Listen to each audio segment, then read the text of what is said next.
You've got to be really innovative. A lot of people just do financial research. Is the company capable of paying big money? What are their profits? How many people work there? And their brands, information, and so forth. I do it a different way. I look more at the people. Which sponsorship deal are you the proudest of? Yeah, that's when you've been around a long time like I have, that's quite a difficult question.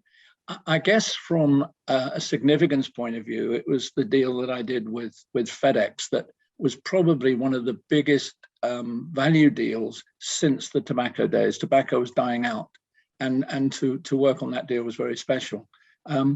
The deal I did that allowed me to race professionally with a company called SodaStream worked brilliantly. It was a very incredible deal to structure.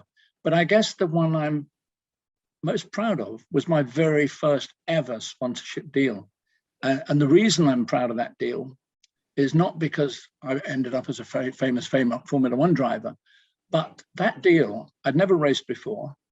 There was no media coverage of the racing I was doing. There was no television in those on that series at all. So I had to really find some very innovative business reasons as to why this nightclub in Maidstone should sponsor Brian Sims, who nobody had ever heard of before.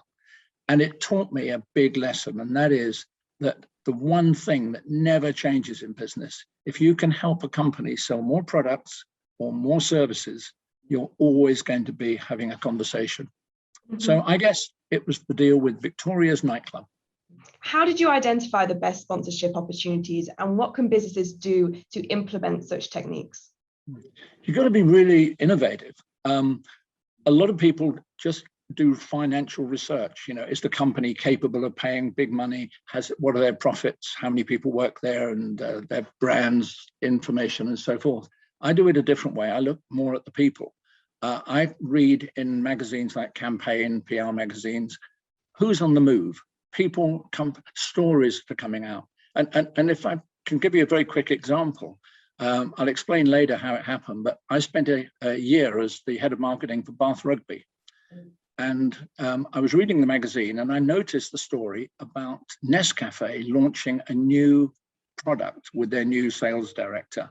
And this product was a can of coffee that was cold, but when you opened it, it heated up with the ring as you pulled it off. And I was standing at Bath Rugby's in my office, looking out on this cold, wet, miserable day. There was a match on the next day. And I thought, my goodness gracious, can you imagine doing an advert or product promotion on a cold day, giving them cans of cold coffee and telling them to pull the ring off the top and they got a hot coffee in front of them. And I contacted Nescafe. We didn't do the deal for several reasons, but they loved the concept and they loved the fact that I contacted them and that. So you've got to be different, but you've got to be innovative. You've got to think all the time of different ways of doing things that your competitors probably won't do. You are recognized for your cold call approach, which had a 65% success rate. Why do you believe this technique was so successful? Well, can I just point out that 65% success rate relates to the number of meetings I got from the calls that I made, not number of sales. However, I think the key to it, I was very lucky. I learned as a Xerox salesman how to do a lot of cold calling, selling expensive photocopying equipment around Great Britain. But also, I think I was lucky. I developed a skill, and that is the skill in the art of written and oral communication. And it's something that in the years I've been working in the academic sector recently, I've been appalled at some of the very, very poor communication skills of students who are incredibly bright. Their subject matter is tremendous, but they don't have that ability to make a cold phone call and enter into a conversation. And conversational selling is what I've been very strong at. So I think that is probably what people can work on. You've got to work on the phone. It's no good saying, I'm not a salesperson. You've got to learn to work on the phone, and you've got to be able to write persuasive, short, punchy emails and communications. What are your top tips for businesses struggling to motivate their sales team? That's a tough question. Motivating salespeople, having been a salesman all my life, and that's all I've ever been, a professional salesman. I just happen to have worked in a very, very exciting business sector. is not easy because it's a lonely job. You get a lot of rejection by definition.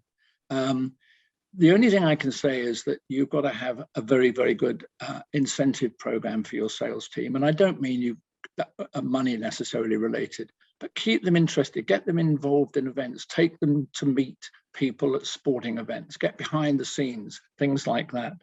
And also the other thing, and that is to teach them that conversational selling. When you go to a company, if you're going there thinking you're trying to sell something, you've got a problem because it puts pressure on you straight away. I go to a company thinking, I am going to try and find out what are the issues this company's got and how can I help solve those with the product capabilities that I've got with my particular sports package. And that actually does make a big difference.